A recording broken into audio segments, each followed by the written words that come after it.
talking about the history of filmmaking and who started this business, because this is a business and it does make a lot of money, but it was started by people who were filmmakers. Like United Artists was started by Charlie Chaplin and W.E.B. Du Bois and D.W. Griffith. We have to learn how to develop, right, as a people, because that's what the elites did. They developed all these systems and all these structures that we have to be in because they developed the world around it.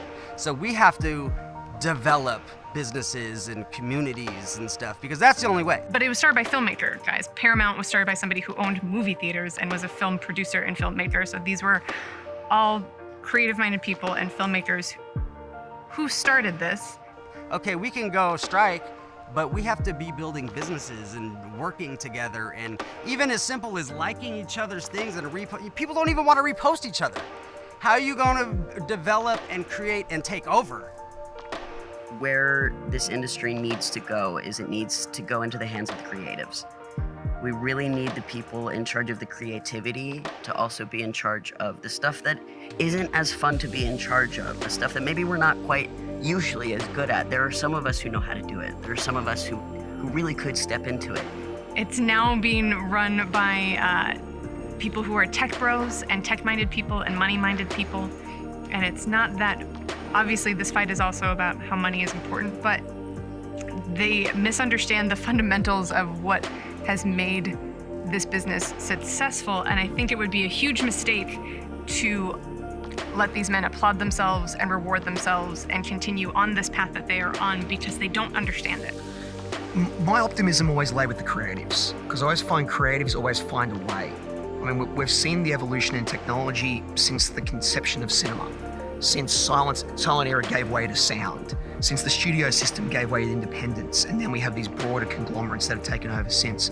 We've always found a way to work collaboratively with business while being creative and artistic. Right, they came in and they took it over somehow and they don't get it. And I think we've seen this example in a lot of industries in business where people come in and they're disruptors and they understand and they're at the forefront of technology and they come in and they destroy something that was already profitable to begin with. And there's no opportunity with the AMPTP the way it is. There's no opportunity with the configuration of the industry, being the way that it is. There's so many beautiful things about this industry that are being washed away by the streaming wars, and a lot of that is the collaborative storytelling, the nature of collaborative storytelling. I also hope by the end of this too, we see a genuine transparency around streaming numbers.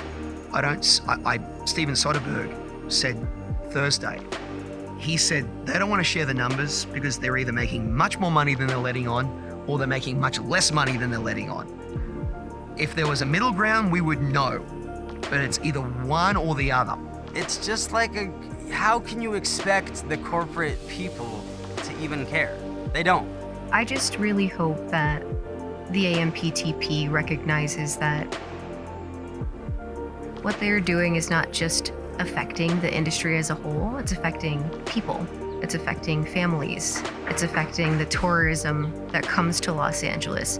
It's affecting everything on a global level. They could survive for 500 years without making one movie. You know what I mean? So unless you might be willing to go find those people and actually confront them. And they have the ability to make a decision right now to do the right thing morally. And if they don't, historically, there are downfalls that come with that.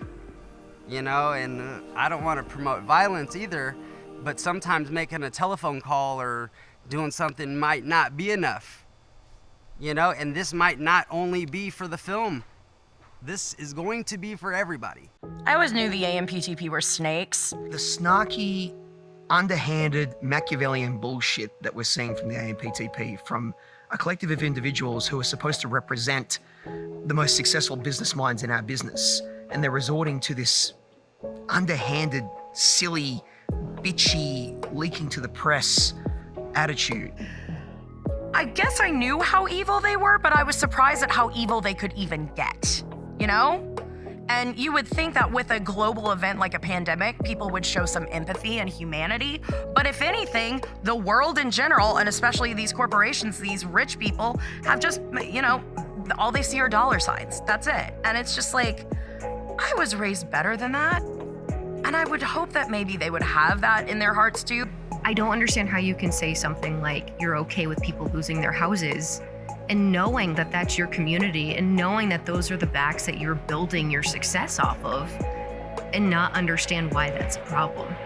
I know of somebody who is already having to move.